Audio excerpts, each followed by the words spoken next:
What's good, everybody? Lucas Charlie Rose here. Today, I wanted to make this video to answer a question that a lot of people have been asking me these last few years. More than just the last few years. People have been asking me this one for a while, so I'm making this video. How to get started in a music career when you're an independent artist and you want to start, you know, making money and shit.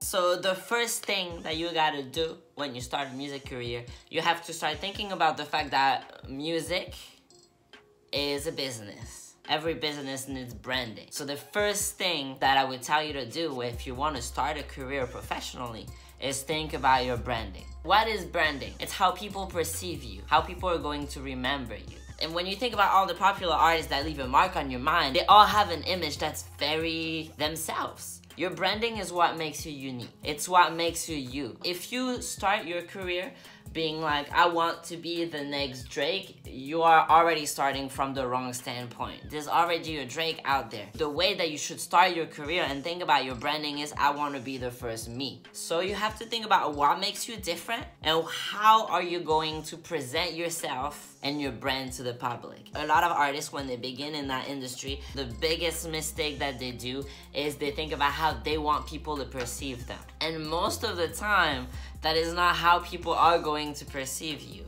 You have to think about how people already perceive you, and then you have to take control over that. So for example, in the case of one of our most recent signees here at Montreal, Adam Darko came up to me and was like, yeah, so you know, like the way I want people to see me is like I'm very dark and you know, Darko, so I want to be very mysterious, very dark. But the thing is, as soon as there's a camera rolling or as soon as we have a show, Adam is very silly, you know, like that's just who he is. He just always has a smile on his face and he's always making jokes with our fans and things like that, which means that, you know, the fans are not going to see him as somebody really dark and mysterious. They're going to see him as that guy who actually comes to you after the show cracking jokes, you know? And that's his brand. Your branding is everything. It's the way you interact with your fans. It's the way you interact with the media. It's the way people perceive you. And so you have to be realistic. One thing that is actually really good is to try and get an outside point of view on how you're perceived.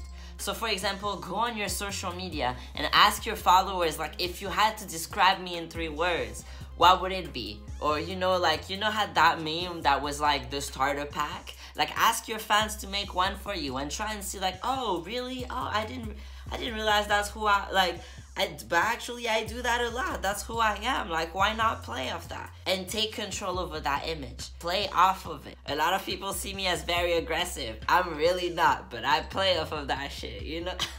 2, once you figure out what your branding is, find your niche. For your niche is basically going to be where the demand for your music exists. So first, don't think about being heard by millions of people. Think about being heard by 100 people. For example, when I started out, it was the queer hip-hop scene in Montreal. That's a very small seed. But you start like that, and then you grow, and then you grow, and then you grow, and then you grow. And that's how it happens. But you have to always start and think about the small niche first before you evolve out of that. Why? Because number 3, you have to plan your career in terms of goals.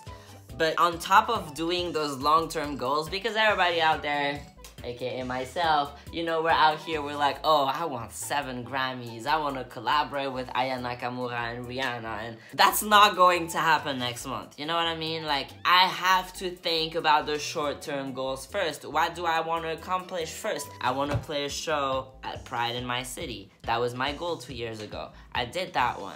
Then I evolved. Now my future goal is to play one day at Pride New York. It's a shorter term goal because for me it's more achievable than winning 7 Grammys, you know what I mean? But in order to win 7 Grammys, I need to, you know, do those short goals first. But where do you see yourself 5 years from now? 1 year from now? 6 months from now? Next month? And plan. Number 4, focus on your real fans. The real fans are going to be the people who actually interact with your posts, people who like and comment on your posts, people who have conversations with you, people who buy your merch, people who show up to your shows, people who listen to your music, people who share your things, you know, like people who actually interact with your work. Right now, like I have about like 8,000 Instagram followers, okay. But out of these 8,000 Instagram followers, if like 10% of those followers, like 80 people, would buy my shirts at $30 a piece, I'm making that amount of money. You know what I mean? Which is already a good amount. You have to have those fans that really interact with you and actually put their money where their support is, because those fans are going to be the ones that are going to help you make a living one day. You know what I mean? So how do you really focus on those fans? How do you make sure that those fans are satisfied and stay real fans? And how do you convert fans that are already here that might not be real fans yet? I like how I'm saying real fans, like those are, the other ones are fake fans. But we'll just use that term because whatever. But basically, the way that you do that is number 5. Remind them that you're more than a musician. People need to feel like they are actually your friend, like they know you on a personal basis, because that's when they'll want to invest in you. And the way to do that is to not hide who you are. You have to also think about what you're showing to the world and what you're keeping to yourself so that your fans become your friends, but it doesn't become too intrusive. You know what I mean? Number 6, you gotta perform everywhere. Perform as much as you can. You're going to have to do free gigs because when you start off as a musician, it's just a reality of life. Because at first, you gotta learn how to be great. And the only way to get better at performing is to perform. So you gotta perform as much as you can, as often as you can. Who cares if the sound system is bad? You have to learn how to perform under terrible conditions. You never know what the fuck is gonna happen later down the road. So you just gotta learn how to perform under any type of conditions. In front of 50 people, in front of 2 people, in front of 100 people. It doesn't matter what the gig is, unless the people organizing it are really creepy and you're fearing for your safety and you really feel like it's gonna damage your brand. Don't do it, but perform a lot at first. And then, once you get a grasp on it, once you see that your fan base is coming in, become selective. Once you've reached that level where you actually have a following coming to your gigs and stuff, then you gotta be a little more like, I'm not gonna do that gig, I'm not gonna do that gig. That way, that's what drives your prices up, you know? So perform often and then become more selective. Number 7, always remain professional.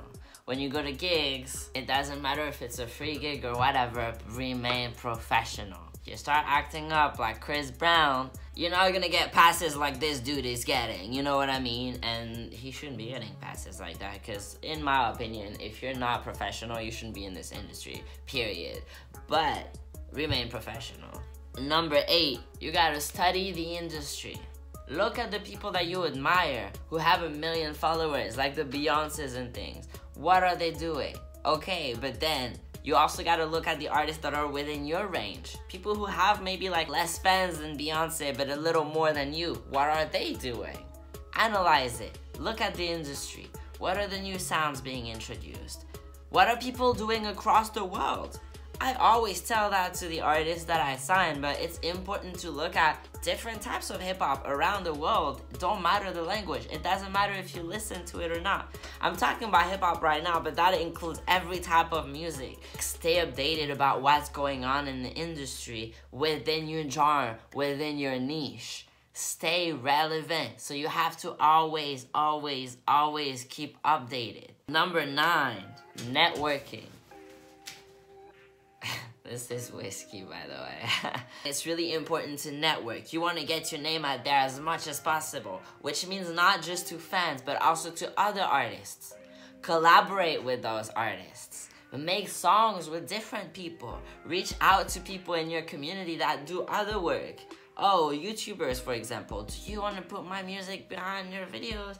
let's go. Like, you know, networking with people is very important, and establishing relationships with people, because you never know if an opportunity shows up and somebody already knows you and they know that you're hardworking and they know that you could be the right person for the job. They will give you that job versus giving it to somebody they have no idea, they've never met, they've never talked to.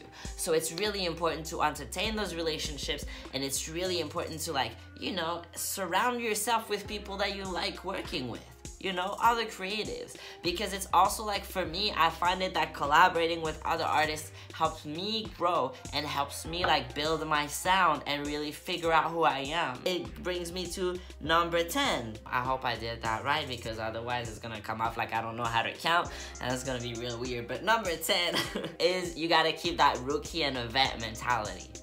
What does that mean? So the Rookie and the Vet is a song that I dropped with Nico Freeman on the first Transgenders mixtape. Being a rookie and a vet means that when you step up in the room, you always gotta have the attitude of somebody who knows what they're doing.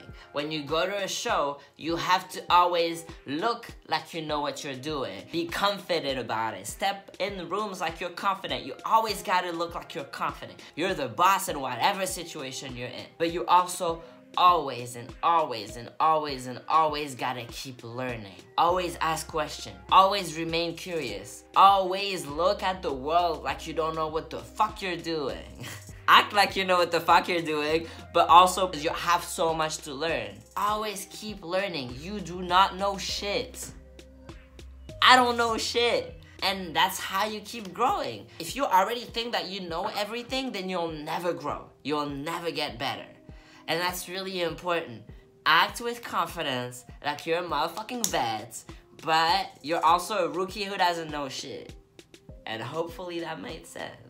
So if you have any questions at all, any other topic that you want us to cover, feel free to ask us in the comment section below. We'll try and do one of these videos a week. Either it will be me, Steph. We also have a new sound engineer called Percival on our team. We have 10 artists. We have so many people with different skills. So whatever question you have, there's most likely somebody here to answer you. So don't hesitate. Hit up that comment section below. Subscribe to us. You're lit. Everybody's lit. I love you. I don't know how to end this video.